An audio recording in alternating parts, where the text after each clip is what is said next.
Je vais vous demander d'écouter vraiment cette histoire-ci. C'est terrible. Donc, prenez la peine d'écouter, s'il vous plaît. Je l'ai dit la dernière fois-ci. Et je réitère cela aujourd'hui parce que je vais raconter une seconde histoire qui est toujours réelle. Parce qu'il y a plusieurs histoires que moi j'ai vécues à la maison avec mon papa et sa maman. Mais là aujourd'hui, je vais vous raconter pour mon papa. Tout était rose de ma naissance jusqu'à l'an 2000. L'an 2000 où on affecte mon papa pour le Nord. Quand on l'affecte pour le Nord, la donne commence à changer.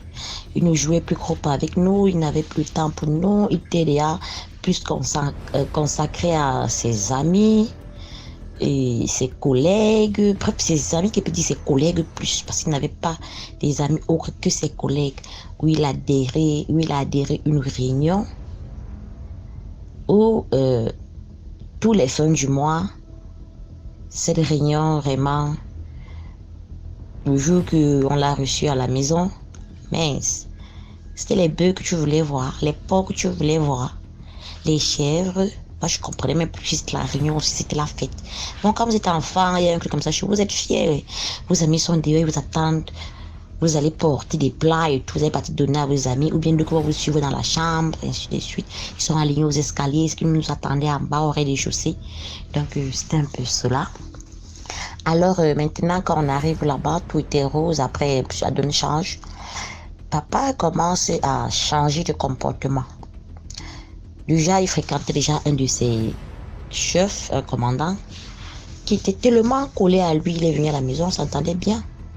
Après quelques instants, aux écarts du 6 mois, il débarque avec la statuette de lion là, mais en bois. C'est lui qui prenait soin toutes les semaines, tous les mercredis. Après, de nous tous à la maison, il dit non, c'est moi qui dois maintenant commencer à oingre chaque mercredi avec de l'huile rouge. Moi, je comprenais pas le pourquoi. J'étais petite. Je croyais que c'est normal. Moi, j'ai aidé mon papa à faire l'entretien. Qu'elle demandait papa pourquoi on le fait. Il me dit non, ça l'a toujours prié. Et tout, personne d'autre ne devait le faire. Ah, ma mère, elle simplifiait, elle disait ah, c'est le père et ses enfants. Comme ça ne suffisait pas, les jeux avec nous ne le faisaient plus, comme j'ai dit d'abord. Des blagues, des balades, il n'y avait plus. Il était distant. Il n'aimait plus trop quand on priait à la maison. C'était un peu bizarre, quoi. Après, c'est plus ça. C'est que quand il nous lave, il commence à me toucher les parties intimes. Il met un peu du temps sur mes parties intimes. Et quand il me dit lave-toi, plus qu'avant, quand il me disait accroupis-toi, tu fais ta toilette intime, il versait juste de l'eau, puisqu'il ne laissait plus couler l'eau du robinet qui sortait du mur, comme on dit souvent.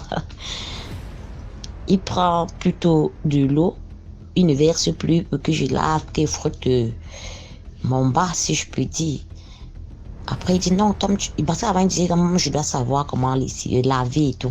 Mais maintenant, il le faisait plus. C'est lui qui le faisait déjà. C'est plus moi qui le faisais, mais c'est lui qui le faisait déjà. Et quand il le faisait, il avait une façon de le faire comme s'il me caressait doucement. Quand je vais, je dis à maman, maman, la façon que papa m'a fait la toilette aujourd'hui là, c'est pas comme les autres jours qui me demandent souvent de faire la toilette. Lui-même, il a fait ma toilette. Et il me touchait un genre, il caressait mes fesses, il touchait mon zizi, il caressait le bout de mon zizi. Ma mère m'a chassé. Ah, les parents qu'on a souvent. Ma mère m'a chassé DM. Elle me dit, ah, va là-bas, tu es un enfant, tu ne dois pas parler des trucs comme ça, tu t'exprimes mal, bla, bla, bla, bla, bla. Ça passe. Une autre fois, il me lave encore, il fait la même chose. Quand je viens dire maman, elle me chasse. Déjà comme l'histoire. Et je veux dire cela que c'est quelqu'un qui appelle, c'est une fille, mais voilà, elle pense que on appelle ça Zizi, donc c'est pas Zizi, c'est le, tu vois un peu, donc faut pas prendre note, c'est juste que elle ne connaît pas ce qui veut vraiment dire un Zizi, tu vois un peu. Elle me chasse. Déjà comme l'histoire est tellement longue de ma vie, je vais la segmenter. Donc couper plutôt. Couper. Et ensuite, chaque jour, je vous raconterai une nouvelle journée de moi, ce qui s'est passé. Alors, il le fait. Je dors, je rêve qu'il y a un gros serpent bois sur la porte. Mon père il dit, ah, je sens que je ne réveille à rien. Je dis à ma mère que ce ne sera pas les derrière, ça les réels. Bon, Je sentais des trucs bizarres et tout. Je dis à maman, j'attire ma mère l'attention que papa est bizarre. Est-ce que tu n'es pas sûr? T'es encore petite, hein? Mais 6 ans, 7 ans, papa, à ma mère que, est-ce que tu n'es pas sûr que papa est déjà sorcier? Oh, ma mère s'est fâchée avec moi. Maintenant, les copines de ma maman disent à ma mère, ton mari si est, ton mari si est.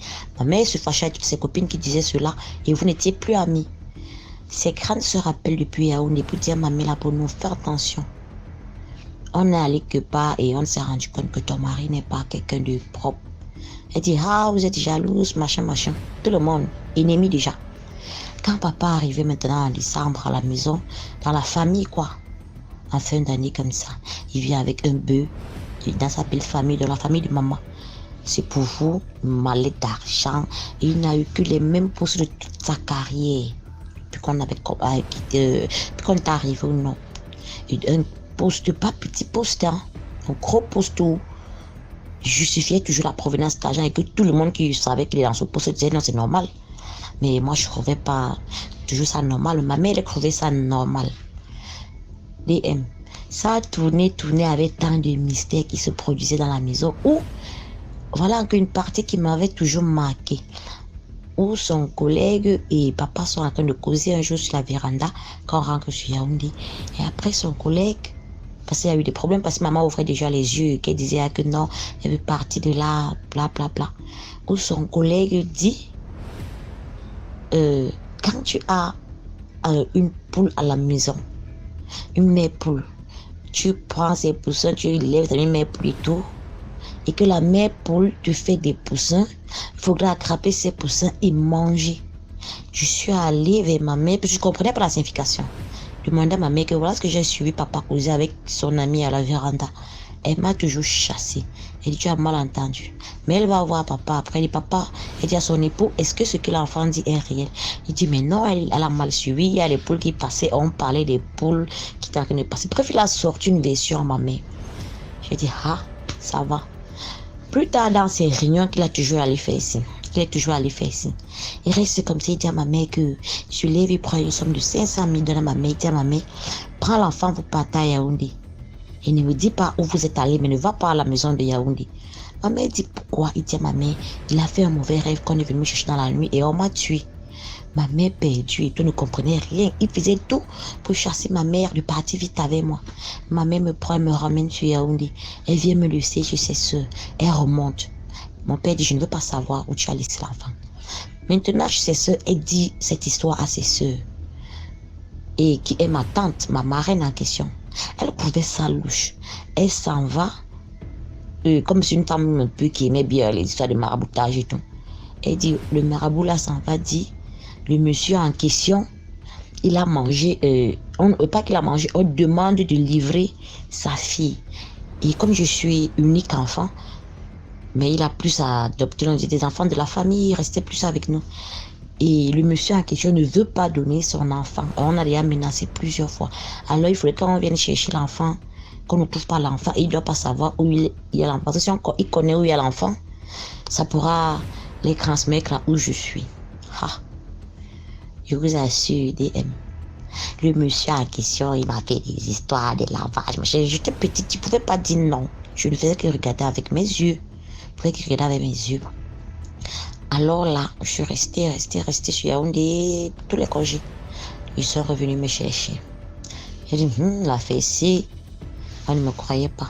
Jusqu'au jour où il est allé avec moi, il m'a forcé, il m'a fait des rapports sexuels. Et quand je dis à ma mère, elle m'a toujours fessé. Que tu dis n'est pas vrai. Dès que maman s'en va au travail, il reste pas derrière. Il vient me chercher à l'école, il dit c'est moi qui paye l'école, c'est mon argent. Il vient me séquestrer à la maison. Quand je veux régimber et tout, il lève son ceinturon, il pose ses rendus sur moi, il me bastonne, il me ferme la bouche. Il abuse de moi. Je pleure. Quand maman vient, je dis à maman, il dit que ce n'est jamais vrai. Maman, où elle avait seulement les yeux envoûtés, donc domptés par lui, je ne sais pas, elle ne me croyait jamais. Jusqu'au jour où, je vais toujours couper l'histoire pour être bref, où papa s'est couché. Il m'a appelé.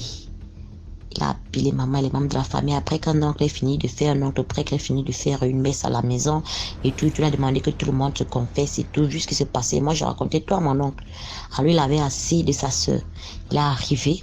Il a dit, voilà, aujourd'hui, je peux pas avoir ma nièce qui souffre comme ça. Pourtant, je suis un homme de Dieu. Il vient, il fait une prière, il fait des incantations, il fait des trucs, il nous lit la messe. Après, il nous fait boire, manger la première communion. Il fait boire le vin des messes, des prêtres là. C'est le vin béni, un truc comme ça, oui. Quand on finit de boire, cela et tout, on demande à tout le monde de libérer son ventre et tout. Papa, il ne dit rien. Il dit que oui, il a pardonné. Il dit la vérité, de grâce et des choses. Il ne dit rien. Après, mon oncle dit que tant pis pour toi, moi, j'ai seulement fait ma part. Et j'ai fait ma part dans le bon chemin. Je sais que tu es compliqué, que tu ne veux pas révéler tout ce qui est dans ton ventre. Il dit que pour qu'on puisse trouver une solution, tant pis. Il a toujours nié que non, non, non, non, non. C'est ainsi DM que papa un jour se couche. Quelques temps après, donc il dit un mois après, il m'appelle parce que j'avais à quitter la maison. En ce moment, j'étais à Grande parce que je coupe juste l'histoire de ma vie. J'étais déjà à Grande. Il m'appelle, il se confesse. Il me dit, la sœur de ta mère, la petite sœur, c'est moi qui ai tué. Le petit frère, c'est moi. La cousine, c'est moi. Notre gardien, c'est moi. Il a cité que, moi, ça me surprenait pas. J'ai appelé ma mère qui vient écouter la partie qui m'a fini et que je ne m'attendais pas et que même ma mère ne s'attendait pas. C'est quand il dit à ma mère, même ton ventre d'accouchement, c'est moi qui ai donné. Ça c'est la partie où ma tête a pris des vertiges parce que j'ai toujours pleuré que pourquoi j'ai pas de frère, pourquoi j'ai pas de soeur. Il disait toujours c'est pas de sa faute, c'est la faute de ma mère, les complications de concevoir. Mais je vous assure, ma mère va à l'hôpital, elle fait tous les examens, elle n'a pas de problème. Concevoir et conçoit deux, crois-moi, que je se passe comme je sais pas, comme un verre, tu vois comment ça gonfle, ça passe. La grossesse part, on voit seulement les saignements après qu'il débute. Jusqu'aujourd'hui que je suis déjà grande à cet âge et que j'ai déjà croix grands enfants, ma mère, elle ne conçoit pas. Et peut-être encore bien jeune parce qu'elle m'a eu très jeune. Dans les 17 ans, comme ça, 16 ans, ma mère m'a eu très jeune. Déjà, quand je dis ma mère, on pense que c'est ma grande soeur parce qu'on fait... Je suis même plus vieille que ma mère physiquement puisqu'on fait la même génération et tout. Et déjà, je suis même pas encore dans la quarantaine DM. C'est-à-dire, c'est la partie de cette histoire-là qui m'a fini, qui m'a abattu quand le papa, il a dit, même ton ventre, c'est moi qui ai donné ton ventre et tu ne peux pas concevoir. Et sache que toutes ces richesses, les maisons, les terrains, les voitures, tous tes vêtements, tout ce que tu as, c'est le fruit de ton ventre. J'ai mis les mains sur la tête. Comme j'avais porté mes pieds sortis de chez mon papa, comme il est décédé là, j'ai plus jamais remis pied. Ma mère aussi, elle est sortie. Elle de son côté, continue, comme elle est fonctionnaire, continue à vivre là-bas. Elle a son terrain, elle est construit là-bas. Je suis allée de mon côté. J'ai plus jamais mis pied où papa était. Où il a construit ses maisons en général, quoi. J'ai tout abandonné, j'ai tourné le dos. Pourquoi? Parce que moi, je vois tous ces biens-là comme si c'était mes frères qu'on a vendus pour avoir ça. Donc pour moi, c'est choquant. Jusqu'aujourd'hui, je t'assure, je suis en location, je me bats à construire, je ne suis plus jamais reparti là-bas. Parce que quand on m'appelle même que me voilà, il s'est écrit tout, tu fais comment? Je dis que fichez-moi le camp, un jour je vais devenir, mais moi, consciemment et personnellement, DM, je ne me vois pas en train de retourner là-bas. Qui sait? C'est abandonné tout un peu dans les herbes, il doit l'abandonner de partout, qu'il a investi. Je suis plus moi là. Donc c'était un peu ça pour la petite histoire. C'est pour ça aussi je voulais sensibiliser ici en disant que franchement, chers parents, surtout chers mamans, quand vous avez des enfants, si un enfant vient te dire quelque chose, ou veut te dire quelque chose, ne chasse pas cet enfant. Il faut écouter l'enfant et vérifier tout cela. Parce que je vous assure, un enfant ne peut pas se lever et venir te raconter une histoire comme ça.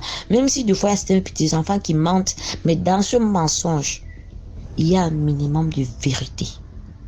Et si maman m'avait écouté depuis toute petite que je chantais, je criais et tout, plus qu'en ce moment, il n'avait pas encore vendu son vent. Et si elle m'aurait écouté, il ne serait jamais trop tard.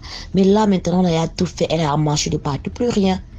Alors, chers parents, chers frères et sœurs, il faut souvent écouter les enfants.